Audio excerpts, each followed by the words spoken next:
श्री सच्चिदानंद सद्गुरु साईनाथ महाराज की जय।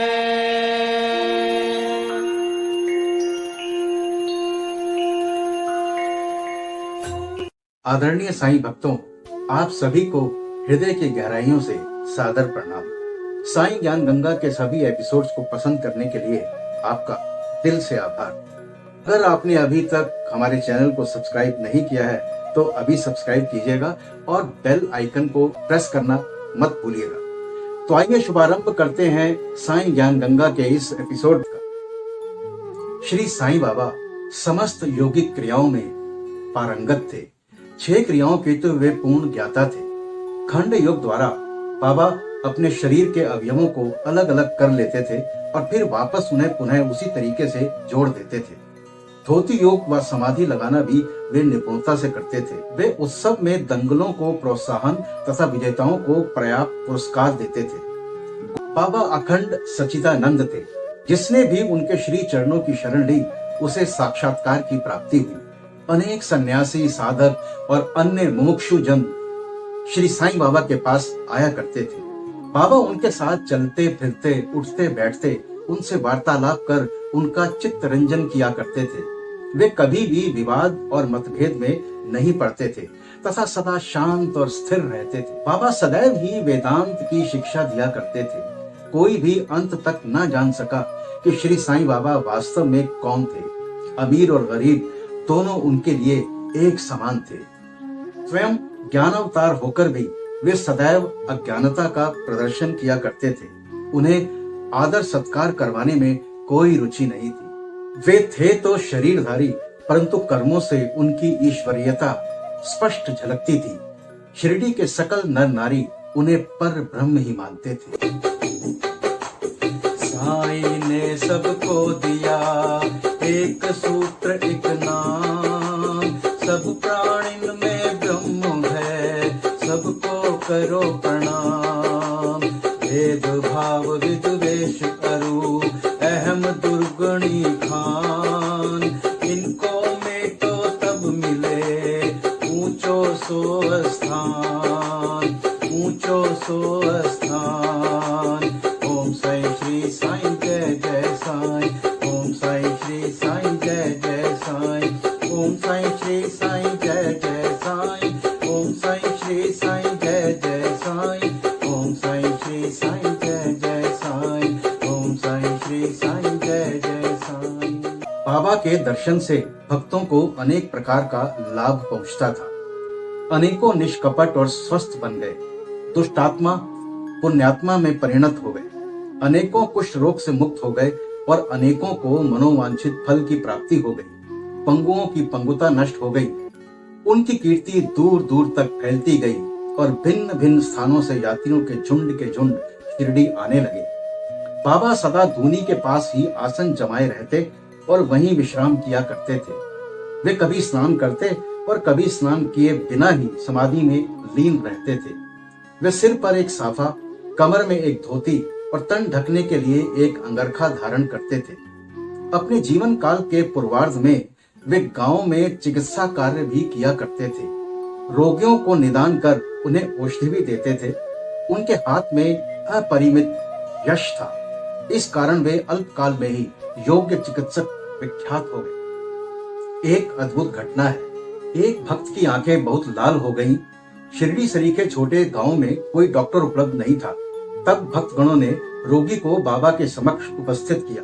इस प्रकार की पीड़ा में आमतौर पर डॉक्टर लेप, मरहम, अंजन, गाय का दूध तथा कपूर युक्त औषधियों को प्रयोग में लाते हैं। पर बाबा की औषधि तो सर्वथा ही भिन्न थी।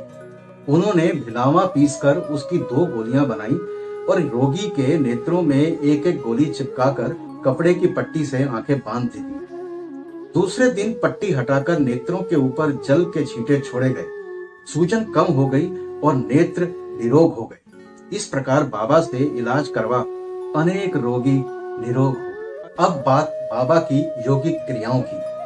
बाबा को समस्त यौगिक प्रयोग और क्रियाएं ज्ञात थी। इनमें से एक अद्भुत क्रिया धोती क्रिया है, जो कि आंतें स्वच्छ करने की क्रिया है। यह क्रिया बाबा एक वट वृक्ष के नीचे किया करते थे।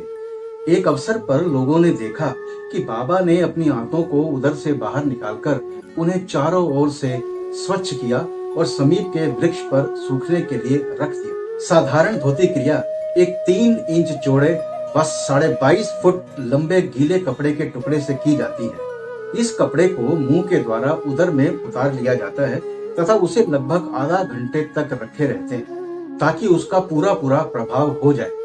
तत्पश्चात उसे बाहर निकाल लेते हैं। पर बाबा की तो यह धोती क्रिया सर्वथा विचित्र और असाधारण ही थी। धोती क्रिया के अलावा बाबा द्वारा की जाने वाली एक और अद्भुत क्रिया थी खंड योग। एक समय बाबा ने अपने शरीर के अवयव पृथक पृथक यानी अलग अलग कर द्वारका माई के भिन्न भिन्न स्थानों में बिखेर दिए। अकस्मात उसी दिन एक महाशय वहां पधारे और अंगों को इस प्रकार यहाँ वहां बिखरा देखकर बहुत ही भयभीत हुए। पहले उन्होंने सोचा कि लौटकर ग्राम अधिकारी के पास यह सूचना भिजवा देनी चाहिए कि किसी ने बाबा का खून करके उनके टुकड़े टुकड़े कर दिए हैं, परंतु सूचना देने वाला ही पहले पकड़ा जाता है, यह सोचकर वे चुप ही रहे। दूसरे दिन जब वे द्वारका माई में गए तो बाबा को पूर्ववत हृष्ट पुष्ट और स्वस्थ देखकर उन्हें बड़ा विस्मय हुआ। उन्हें ऐसा लगा कि पिछले दिन जो दृश्य देखा था वो शायद कोई सपना तो नहीं था। बाबा बाल काल से ही यौगिक क्रियाएं किया करते थे। चिकित्सा के नाम से बाबा ने कभी किसी से एक पैसा भी स्वीकार नहीं किया। अपने उत्तम लोकप्रिय गुणों के कारण उनकी कीर्ति दूर दूर तक फैल गई। बाबा ने अनेक निर्धन रोगियों को स्वास्थ्य प्रदान किया। इस प्रसिद्ध डॉक्टरों के डॉक्टर, मसीहों के मसीहा ने कभी अपने स्वार्थ की चिंता न कर अनेक विघ्नों का सामना किया तथा स्वयं असहनीय वेदना और कष्ट सहन कर सदैव दूसरों की भलाई की और उन्हें विपत्तियों में सहायता पहुंचाई। वे सदा पर कल्याणार्थ चिंतित रहते थे। बाबा शिरडी से मीलों दूर होने वाली घटनाओं को भी शिरडी में बैठे बैठे जान लिया करते थे। एक समय कोई एक योगाभ्यासी नाना साहेब चांदोरकर के साथ शिरडी आया। उसने पातंजलि योग सूत्र तथा योग शास्त्र के अन्य ग्रंथों का विशेष अध्ययन किया था, परंतु वो व्यावहारिक अनुभव से वंचित था। मन एकाग्र ना हो सकने के कारण वो थोड़े समय के लिए भी समाधि नहीं लगा सकता था। यदि साईं बाबा की कृपा प्राप्त हो जाए तो उनसे अधिक समय तक समाधि अवस्था प्राप्त करने की विधि ज्ञात हो जाएगी। इस विचार से वो शिरडी आया और जब द्वारका माई में पहुंचा तो साईं बाबा को प्याज सहित रोटी खाते देख उसे ऐसा विचार आया कि एक कच्ची प्याज सहित रोटी खाने वाला व्यक्ति मेरी कठिनाइयों को किस प्रकार हल कर सकेगा।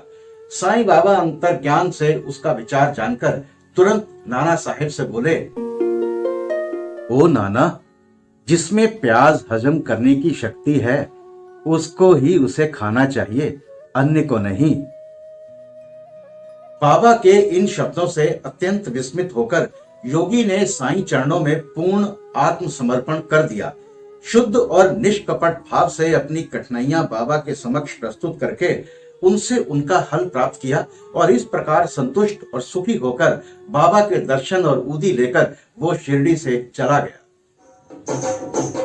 विनयशीलता साईं की नहीं वर्णन करी पाए, बाबा दासन दास बनी भक्त दास कहिलाए, साईं जी भक्त दास कहिलाए। साईं प्रभु को देख कर मन अचरज कछु होय, कार्य प्रणाली जान के सारे अचरज खोय रे मनवा, सारे अचरज खोय। साईं ओम, साईं ओम, साईं ओम, साईं ओम साईं श्री साईं जय जय साईं, ओम साईं श्री साईं जय जय साईं, ओम साईं श्री साईं जय जय साईं, ओम साईं श्री साईं जय जय साईं, ओम साईं श्री साईं जय जय साईं, ओम साईं श्री साईं जय जय साईं। यौगिक क्रियाओं में पारंगत होने के साथ साथ बाबा का तत्वों पर भी अच्छा खासा नियंत्रण था। बाबा के तत्व नियंत्रण की दो बड़ी ही अद्भुत घटनाओं का जिक्र हम यहाँ कर रहे हैं। एक बार संध्या समय शिरडी में भयानक झंझावत यानी भयानक आंधी तूफान आया। आकाश में घने और काले बादल छाए हुए थे। हवा तेजी से झोंके खा रही थी। बादल गरज रहे थे और बिजली चमक रही थी। मूसलाधार बारिश प्रारंभ हो गई। जहाँ देखो वहाँ जल ही जल दृष्टिगोचर होने लगा। तब पशु पक्षी और शिरडी वासी अधिक भयभीत होकर द्वारका माई में एकत्रित होने लगे। शिरडी में देवियां तो बहुत थी, परंतु उस दिन सहायतार्थ कोई ना आई। इसलिए सभी ने अपने भगवान साईं से, जो भक्ति के ही भूखे थे, संकट निवारण करने की प्रार्थना की। बाबा को भी दया आ गई और वे बाहर निकल आए। मस्जिद के समीप खड़े होकर उन्होंने बादलों की ओर दृष्टि कर गरजते हुए शब्दों में कहा, बस शांत हो जाओ। और कुछ ही पलों में वर्षा का जोर कम हो गया। पवन मंद पड़ गई तथा आंधी भी शांत हो गई। आकाश में चंद्र देव उदित हो गए। तब सब लोग अति प्रसन्न होकर अपने अपने घर को लौट आए। एक अन्य अवसर पर मध्याह्न के समय धूनी की अग्नि इतनी प्रचंड होकर जलने लगी कि उसकी लपटें ऊपर छत तक पहुंचने लगी। द्वारका माई में बैठे हुए लोगों की समझ में ही नहीं आया कि जल डालकर अग्नि शांत कर दें अथवा कोई अन्य उपाय काम में लाएं। बाबा से पूछने का साहस भी कोई नहीं कर पाया, परंतु बाबा शीघ्र ही परिस्थिति को जान गए। उन्होंने अपना सटका उठाकर सामने के खंभे पर बलपूर्वक प्रहार किया और बोले, नीचे उतरो और शांत हो जाओ। सटके की प्रत्येक ठोकर पर लपटें कम होने लगी और कुछ मिनटों में ही धूनी शांत और यथापूर्वक हो गई। श्री साईं ईश्वर के अवतार हैं। जो उनके सामने नत होकर उनके शरणागत होगा, उस पर वे अवश्य कृपा करेंगे। बाबा की कथाएं अनंत है, जिनका अध्ययन करने अथवा सुनने से अद्भुत आनंद की प्राप्ति होती है। अगर आपको ये वीडियो पसंद आया तो इसे लाइक कीजिएगा और ज्यादा से ज्यादा शेयर कीजिएगा। और अगर आप हमसे नए जुड़े हैं तो इस चैनल को सब्सक्राइब जरूर कीजिएगा। तो मिलते हैं आपसे अगले एपिसोड में। तब तक मस्त रहिए, स्वस्थ रहिए, साईं नाम जपते रहिए। बाबा सबका भला करे। ओम श्री साईनाथाय नमः।